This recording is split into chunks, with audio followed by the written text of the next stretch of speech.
Hi guys! Once again, welcome back to my vlog here at Chrisley TV. So this is our part 3 ng ating upload. Dito lang yan sa ating convention sa Cebu. So unahin muna natin ang breakfast bago tayo magpunta doon sa ating destination today.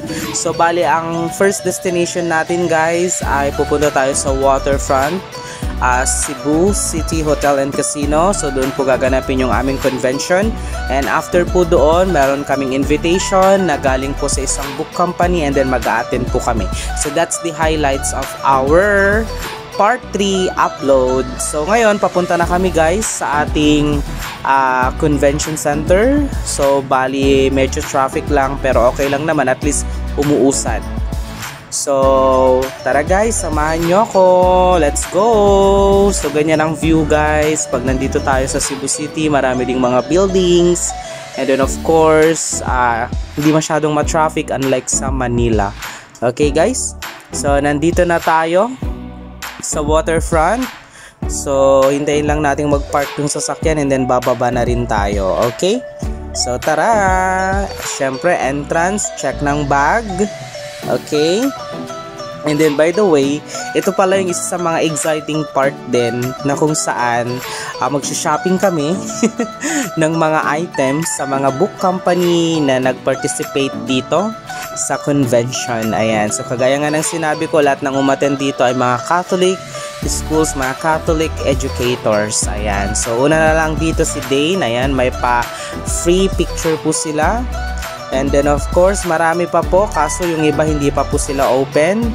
So dito ipapakita mo lang yung ID mo na participant ka dito sa convention, and then magkakaroon ka ng ballpen, ng notebook, ng mga bags, ng payong, ayan. So mga ID lace.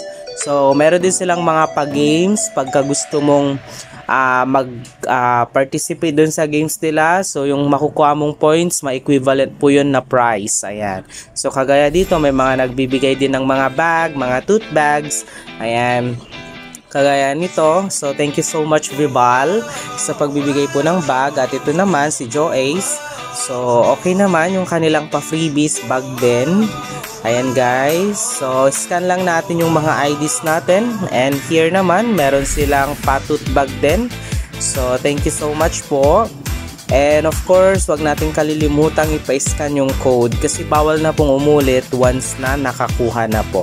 So ito yan yung mga nakuha namin. So may ballpen din kaming nakuha. Ano pa? So thank you so much po, and meron din po tayong nakuhang, ayan po, mga stickers, ganyan, tapos mga pin na pwedeng ilagay sa mga bags, yung mga design, ganun. So, ayan. So, nag-enjoy naman kami so far, pero dito talaga kami na-amaze kay Dane dahil ang ganda nung kanyang bag. Ayan guys, so scan lang ulit. Ayan, scan. And then, ayan po, meron tayo ulit ditong bag. Ayan. So, after namin kay Dane, nagpunta na kami sa ibang mga booth kung saan pwede pa tayong magpa-scan ng ating ID, at talaga namang nag-enjoy kaming lahat dahil napakarami nilang pa freebies. Ayan. Pero yun lang ang problema namin dito guys, hindi pwedeng mag-exceed sa 10 kilograms yung aming maleta yung luggage namin, dahil pagka nagkataon na gano'n, kagaya nga ng sinabi ko, pag nag-exceed yung luggage natin ng 10 kilograms, ayun, magbabayad na tayo ng 1,000 pesos. So, sayang din naman, okay? So, ayan po yung aming mga nakuha. Bag ulit mula kay Phoenix. Ayan. So, marami pa pong mga pwedeng mapanalunan kasi yung iba nagpaparaffle sila. So, minsan, swerte mo pag mabunot ka kasi yung mga nananalo doon is mga big prize talaga. Ayan guys, mula kay Rex. So, bag naman. Ayan guys. And then, pad. Ano ba yan? Ayan, bag ulit. So, tote bag. Scan. And then, ito naman, hindi ko alam kung ano na yung nakuha namin dito. Ayun. So, lagayan ng ballpen para hindi mahulog yung ballpen. Ayan. So, pwede mo siyang i-place doon sa parang wooden vacant doon sa part nung wood para hindi mahulog. So scan ulit, and then ito lagayan ng alcohol. Ayan guys, so feeling pandemic pa din. And then here, ayan, lagayan po ng laptop. Ayan, so mula kay Phoenix. So syempre kinuha natin yan. Ayan, so bali yung mga mabibigat po na gamit, iniwan na namin kasi sayang, hindi namin pwedeng dalhin kasi mabigat po. So nakakuha ko ng payong. Ayan, so nakuha ko sa raffle. Thank you so much. At saka ito, highlighter. Maganda din, may yellow, may green, etc. Ayan guys, so nag-enjoy ang lahat, puro scan. So ganito po ang kaganapan guys pagka nagkakaroon kami ng convention. So napakaraming blessings, napakaraming pa freebies. Ayan. So thank God dahil napili tayong mag-participate dito at talaga namang yearly ito. And sana sa mga susunod pang mag-attend, ayan, mag-enjoy po tayong lahat. Okay? So enjoy watching this video guys. So mamaya, ayan, mag-attend na tayo ng lunch kung saan in-invite din tayo guys. So nandito tayo ngayon sa Koi's Lechon. Siyempre hindi mawawala na naman yung lechon. Parang lahat ata ng restaurant dito sa Cebu City, yun ang pinaka best dish nila, lechon. So ano kayang lasa ng lechon dito sa Koi's? So tara guys, tikman natin. Yung nakakamiss dito pala sa lechon nila ay hindi na kailangan ng sauce. So pagka sinerve na siya, kahit walang sauce, okay siya, masarap. So yun talaga yung ipinagmamalaki ng Cebu, yung pangmalakasang lechon nila. Okay? So after namin kumain, nandito na po kami sa ating talagang pinagaganapan ng convention.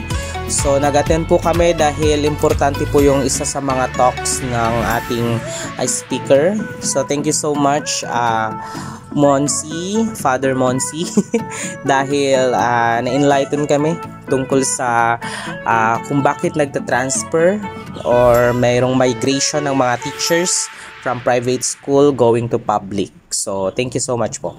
And this time naman, nandito tayo sa isang book company kung saan in-invite tayo sa kanilang ganap tonight. At masasabi kong nakaka-amaze kasi yung theme nila ngayon ay dance tonight, parang something like that. Tapos yung style nila ay dapat naka-retro ka, ay retro style. Ayan, so ganito po yung setup kung saan kami na-invite. So yearly po ito, talagang nagpaparaffle si Vibal ng pwedeng manalo ng 100,000, 50,000, 20,000, 10,000, 5,000. So talagang nag-enjoy at napakasarap ng food na sinerve nila.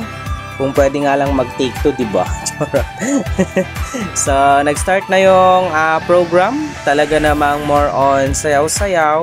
So, kantahan. Ayan, so masaya. So, different performances. At nagkataon din na nakuha tayo sa top 5. Retro style. So, opportunity din yun. Ayan.